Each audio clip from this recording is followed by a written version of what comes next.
7-ci siniflərlə dünya ədəbiyyatından incilər sizə göstərəcəyik. Çalışacağıq ki, dünya ədəbiyyatından hər hansı əsərlərdən fragmentlər göstərək. 5-ci siniflə Mark Twain'in Tom Sawyer'in macəraları, 6-cı sinifdə Jules Verne'in Hava şarında 5 həftə, 7-ci siniflərlə isə Kralın Kreslosu əsərini Zahid Xəlilin təqdim edəcəyik. Və burada bir də 7-B sinif şagirdləri ilə Astrid Lindgren'in Uzuncoraq Peppi. Hər əsərdən müəyyən incilər təqdim edəcəyiksə, bizimlə nağıllar aləminə kiçik bir səyahət etməyinizi xahiş edirik. Buyurun. 5-ci sinif şagirdləri bugün sizlərə Mark Twain'in əsəri olan Tom Sawyer'in macəralarından kiçik bir fragment təqdim edəcək. Buyurun, dinləyək.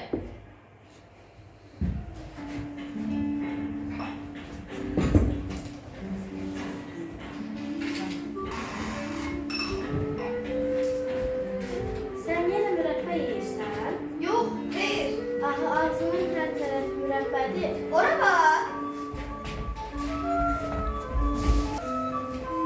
Ay Allah, mən bu uşaqla başlasa bilmirəm. Tom Sawyer xalası ilə yaşayırdı. Çünki onun anası və atası ölmüşdü. O məktəbə getməyi xoşlamırdı. Macəra yaşamağı və oynamağı xoşlayırdı. Bir gün o yenə məktəbə getməli, çay kənarına getdi. Polly xala yenə istəyirdi. Sən pis uşaqsan. Sən sabah dostlarınla oynaya bilmərsən.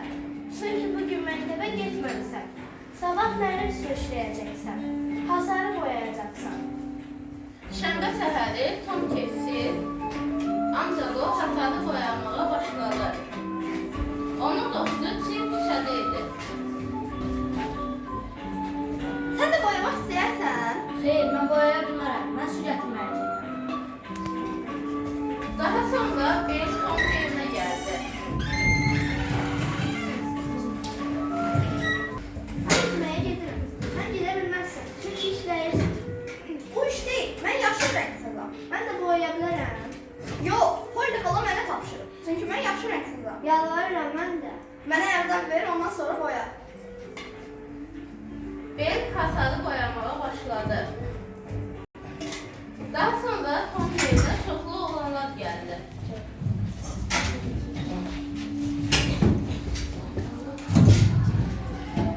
Tom'a baxdılar və onlar da boyamaq istədilər. Biz də boyaya bilərik. Biz də boya ölərik. Mənə ərzaq verin, ondan sonra boya bilərsiniz.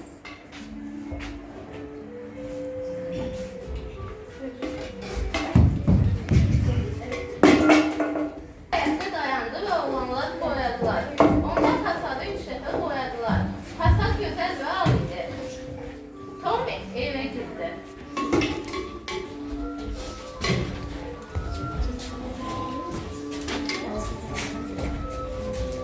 Artıq hasarı boyadım. Uşaqlarla oynaya bilərəm. Doğrudan göstər görüm. Buyur. Polly xala həyətə çıxdı və hasara baxdı. Gözəldir. Bəli, sən indi dostlarınla oynaya bilərsən.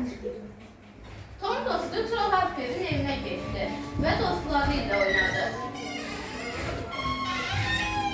Sonra yenə evə qayıtdı. Həyətlərin birində 21 kız vardı. Onun sarı saçları və gözəl gözləri vardı. O gözəl idi. Tom onunla danışmaq istədi, ancaq kız onu görmədi. O öz evinə girdi. Tom gözlədi, amma o daha çölə çıxmadı. Bir səhər məktəbdən əvvəl Tomun dostu Hekkin küçədə onu gözləyirdi. Hekkin evi yox idi və o heç vaxt məktəbə getməmişdi. Qəsəbədəki insanlar onu xoşlamırdılar. Amma Tom Hekki xoşlayırdı. Gəl biz səninlə macəra yaşayaq. Biz macəramızda nə edə bilərik? Gəl səninlə saat 12-də mazarlığa gedək. Bu yaxşı fikirdir. Yaxşı onda. Saat 11-də görüşək. Yaxşı. Sonra Tom məktəbə getdi. Lakin o gecikmişdi.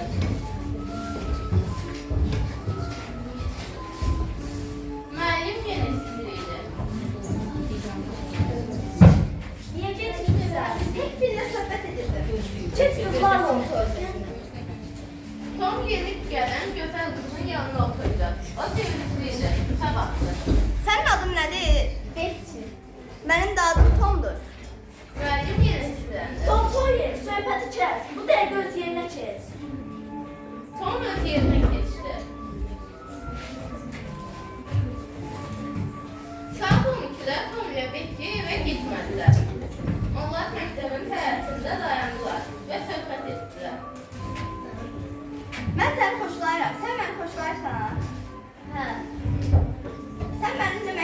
bilərsən? Mənimlə həmişə eyni gəlirdi. Eymir, mən səninlə gedə bilmərəm.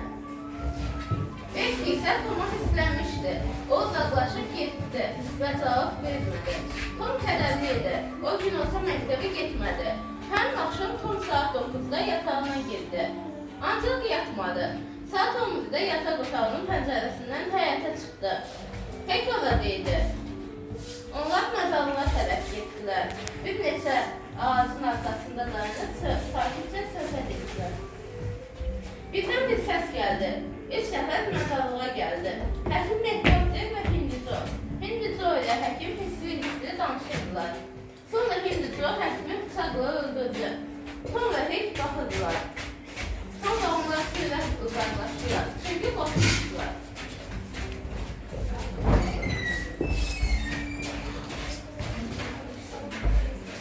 Biz bu haqda danışa bilmərik. Çünki bizi də öldürürlər. Düz deyirsən. Əsas Tomla dostlarının başına gələn maraqlı, qorxulu və bir neçə macəra axtaran uşaqlar kimsəsiz adada tufana düşürlər. Geri qaydanda isə özlərinin dəfn mərasiminə gəlib çıxırlar. Qəbristanlıqda təsadüfən qarşılaşdıqları bir qətl hadisəsi onların digər taleyinə həlledici təsir göstərir. Sonra isə onlar dar ağacına sürüklənən bir insanı xilas edirlər.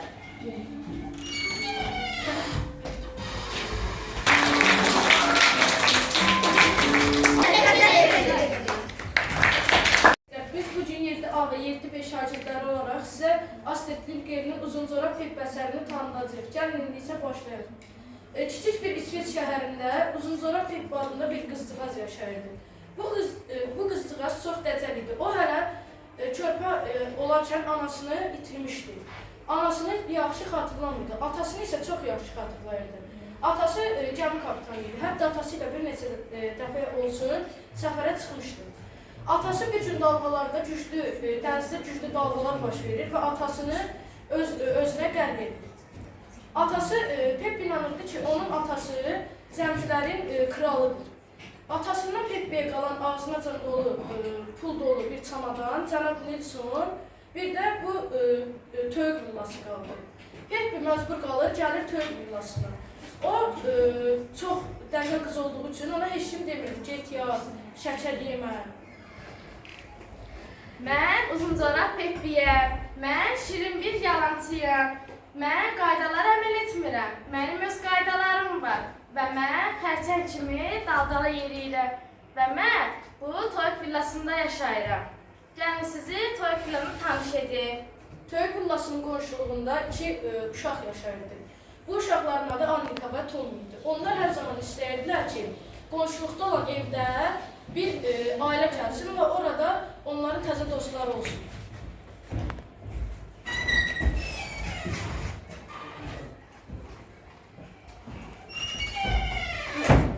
Kardeşim biz çok sıkıldık. Keşke komşu villasında bir komşumuz olardı. Hə, Annika, doğru deyirsən. Keşke qonşu villada kimsə yaşayırdı. Biz də onunla oynayardıq. Salam, mən Uzuncoraq Peppiyəm. Salam. Siz kimsiniz? Mən sizi burada görməmişəm. Ben Annika'yım. Mən də Tommy. Biz sənin qonşuluğunda olan evdə yaşayırıq. Mən isə bu toy villasında yaşayıram. Sen burada tek yaşamakta korkmuyorsan. Yox, qorxmuram. Mən burada cənab Nilsson, at və mən qalırıq. Gəlin sizi evimlə tanış edim. Mən sizə burada gözəl güzələr pişirəcəyəm. Sen geceleri tek yatmakta korkmuyorsan. Yox, qorxmuram. Ben geceleri sana kim diye ki git ya. Mən öz-özümə deyirəm, Pep uzan yat, qulaq asmasam özümə yamanca əsəbləşirəm və sonra uzanıb yatıram.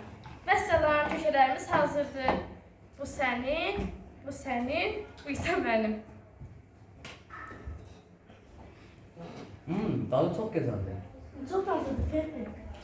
Çox sağ olun. İndi isə siz gedin. İndi getməsəniz valideynləriniz sizə icazə verməz.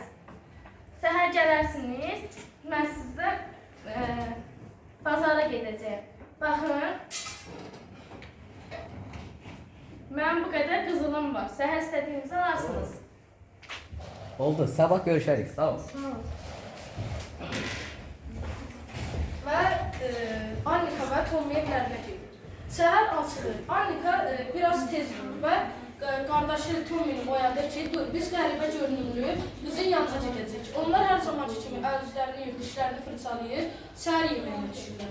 Anası Annika və Tommy'ni görür, təəccüblənir. Deyir ki, siz niyə belə tez durmuşsunuz? Salam, mənə başlayacağınız təşəkkür edirəm. İndi isə gedək, bazardan istədiklərinizi alaq. Baxın, burada gözəl çiçəklər var. Bu sənin, bu isə mənim.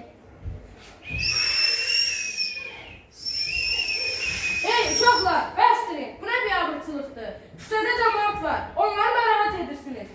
Ki, hamınız evinizə gedin, tez olun, gelin buradan. Qaçın, bu çox təhlükəlidir.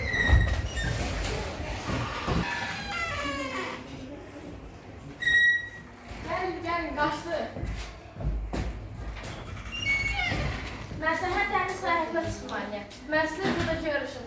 Əndi görüşməsəm, mən sizə səhər görə bilməyəcəyim. Yalvarırım Titi, getmə. Səndən başqa heç bir dostum yoxdur. Annika ver gel. Hepinin yolu var. Koy geçsin. Yox, getməyəcək. Mənim ən yaxın dostum, ondan başqa heç bir dostum yoxdur. Yaxşı, səhər görüşümü təşəkkürlər. Və beləcə Peppinin mühaciraları davam edir. Bizi dinlədiyiniz üçün çox sağ olun.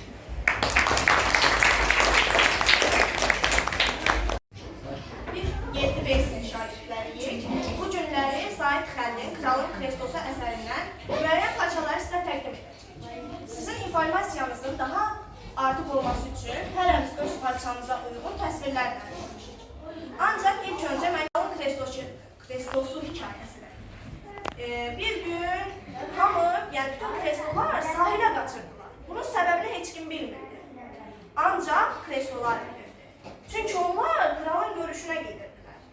Ancaq hamı tələsirdi. Ancaq iki stol heç tələsmirdi. Onlardan biri yaşlı, digəri isə yaşıl paltar, söykənəcəksiz olan bir stol idi. Onlar yolla gedirdilər. Birdən onlara bir cavan kreslo dəyib getdi. Sonra qoca əsəbləşdi.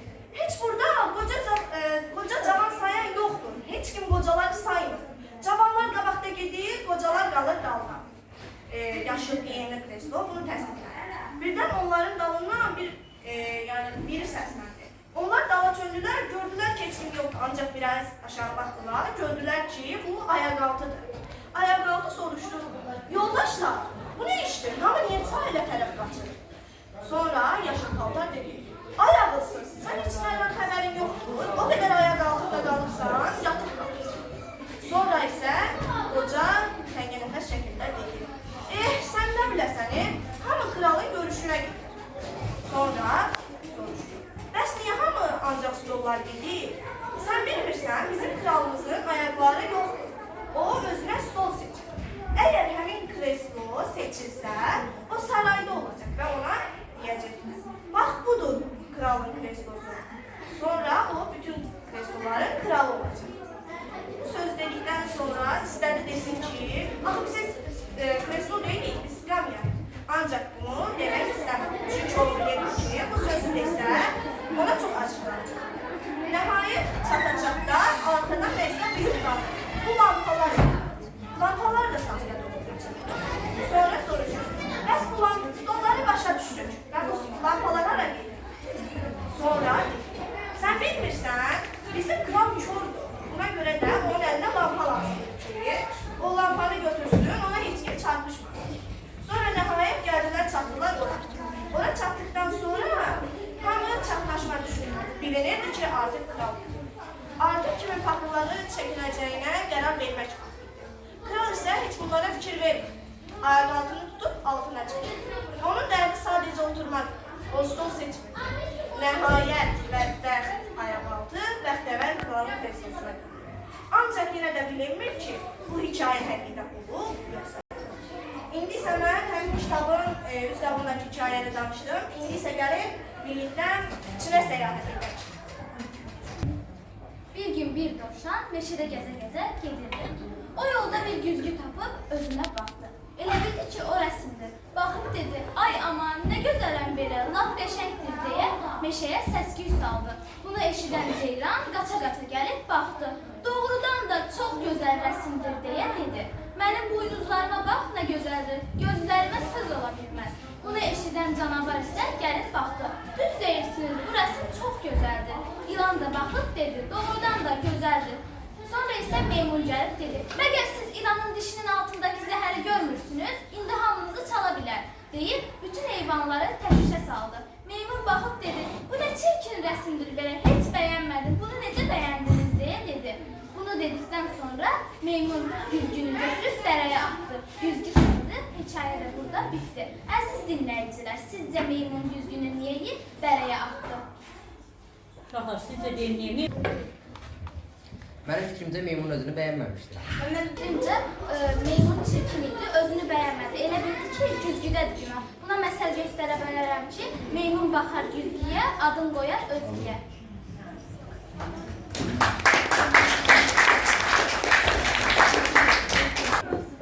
Papaq. Güllürün anası təmiz əsəbləşmişdi. Çünki Güllürün anasının Güllürə aldığı 50 manatlıq papağı Güllür məktəbdə itirmişdi. O elə hey deyinirdi. Sənin xəbərin var, mən ona 50 manat pul vermişəm. Sən bir dənə papağı başında saxlaya bilmirsən? Güllür isə gözünü xalçaya dinləyib heçrə verdi. Birdən o qapıya yürüdü. Güllürün anası isə hələ də gileylənirdi. Sonra qızına baxmaq üçün pəncərəyə yaxınlaşdı. Gördü ki, Güllür nəysə danışır. Diqqətlə qulaq asanda gördü ki, Güllür onu yamsılayır. Sənin xəbərin var, mən o papağı neçə almışam? Düz 50 manata. Pul məndən çıxır, səndən çıxır. Güllürün anası istədi ki, qapıya yönəlsin, qızına gileylənsin. Ancaq gördü ki, yox, Güllür papağını tapır və papağın içindən pişik var. Sonra o qapını açdı və Güllürə getdi. Güllür düşündü, görə niyə anam mənə əsəbləşmir? Bəs sizcə, əziz oxuyucular, nəyə görə Güllürün anası qızına əsəbləşmədi? Mənim fikrimcə qız yaxşı bir şey eləmişdi. Ona görə də anası ona gileylənmədi, acıqlanmadı. Mənim fikrimcə, papağın tapıldığına görə Güllürün anası sakitləşmişdi. Ancaq papağın içində pişik olmuşdu. O bildi ki, qızı bunu pişikləri qorumaq üçün edir. Ona görə də bu cür mərhəmətli qız böyüdüyünə görə daha da sevinirlər. Yox, mən sizə həmin qırmızı papaq qızın nağılını danışmayacağam. Bu başqa nağıldır, amma həmin qırmızı papaq qızın başına gəlir. Qırmızı papaq yekəlmişdi. Bir gün yük maşını ilə meşədən keçəndə qabağına bir ağzı qara canavar çıxdı. Canavar dedi, ay qəşəng qırmızı papaq, hara belə? Nənəm xəstələnir. O dəmir evə qoyub, onu həkimə aparacağam. Canavar dedi, qaydanbaş məndə götürərsənmi? Çoxdandır həkimə getmək istəyirəm. Sənə nə olub, ay ağzı qara canavar? Dişim ağrır, dişimi həkimə göstərəcəyəm. Sonra qayış maşını sürüb gedir. Canavar öz-özünə deyir, yaxşı oldu, nənəsini udaram, sonra da qaçarım. Oğuzlar məni tapsız görüb, necə tapacaq? Qaydanbaş canavar yük maşının qabağında şöngüyüb oturdu. Məni də şəhərə aparırsan, ya yox? Qırmızı papaq deyir, yer darısqaldır, amma neyniyək, gəl otur. Gəl otur. Quzoldakı, ağzıqara canavar quzoldakı evə gedir, qapını kilitləyir.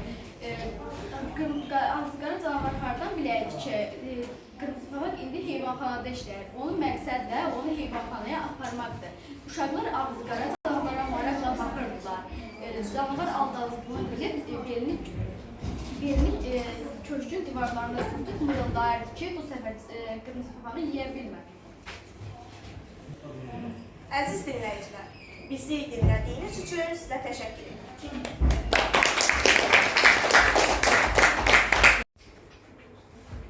Biz 6-cı sinif şagirdləri Jules Verne'in Hava şarında 5 həftə əsərini fraqmentdə təqdim edəcəyik. Bildiyiniz kimi İngiltərə coğrafi keşfləri ilə tanınan ölkələrdəndir. Heç şübhəsiz bu işdə cəsur səyyahlarımızın əməyi qanunludur. İnanıram ki, bu cəsur övladlarımızdan biri olan Samuel Berberi sonunda bizləri utandırmalıdır. Onun bu cəhdi uğurlu olsa, olacağına da inanıram. Afrikanın coğrafiyası haqqında əlimizdəki natamam məlumatlar birləşəcək. Yox, əgər uğur qazanmazsa, insan zəkasının ən cəsur cəhdlərindən biri kimi tarix edəcək. Elə bu vaxt Mr. Berberi son $600 altında sonra daxil.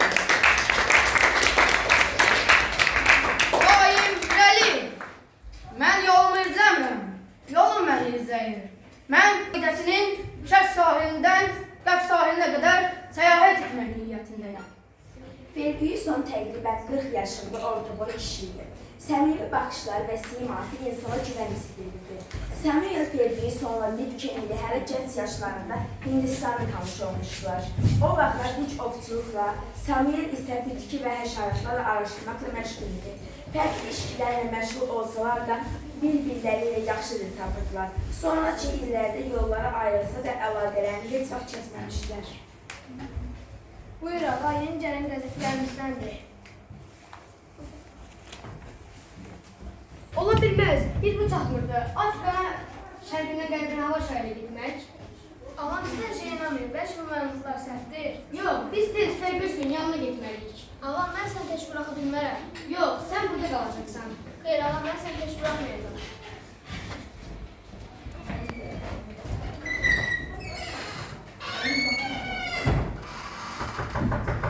Buyurun, içeri geçin. Değil, bu sensin ha? Hə, elə sütü var. Sen hara 10 mövsümündə Londona gəlmək olar. Səni bura gətirən nədir belə? Sənin dəliliyin. Nədən? Burada yazanlar doğrudurmu? Hə, sən bunu deyirsən. Bu qəzetlərdə nə yazdığını bilmir. Gəl bir içeri geç. Yox, oturmayacağım. Həqiqətən bu səhifə çıxacaqsan. Əlbəttə, hazırlıqlar da qaydasında gedir. Hardadır o hazırlıqlar? Göstər mənə, qoy onları parça-parça eləyim. Gəzə, biraz sakit ol. Haqlısan. Gələk əvvəlcədən bu yeni layihə haqqında sənə heç nə deməyirdim. Hələ də layihə deyil. Görsən də çox məşğul edir. Sən həqiqətən bu səhifə çıxacaqsan, yoxsa yox? Onsuz da mən sənsiz heç yer gedəsi deyildim, deyik. Sən nə danışırsan? Hələ də özün gedirsən, yanında mən də aparırsan. Sənə güvənirəm, deyik. Bunun üçün bir başqası yox, mən səni seçdim. Məni 10 dəqiqə gözləsən, hətta mənə təşəkkür belə edəcəksən. Gəl bunu səhər yeməkdə danışaq.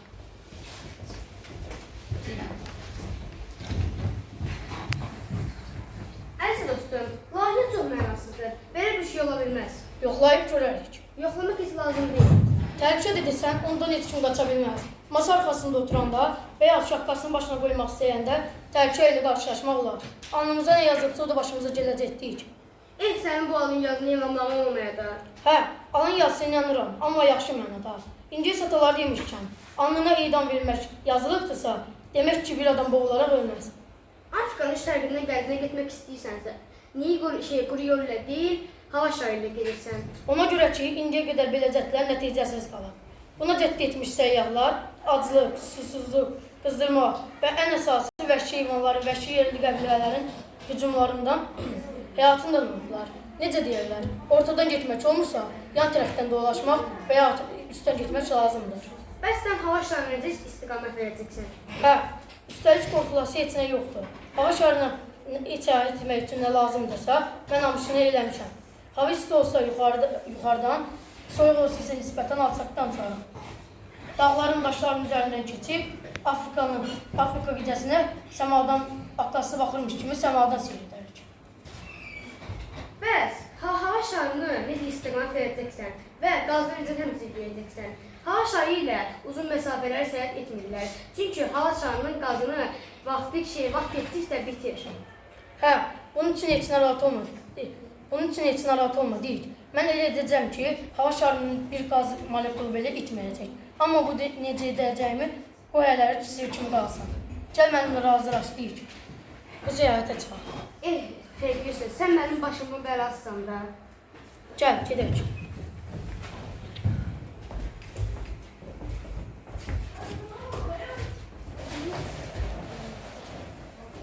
Bizi diqqətlə dinlədiyiniz üçün hər birinizə təşəkkür edirik.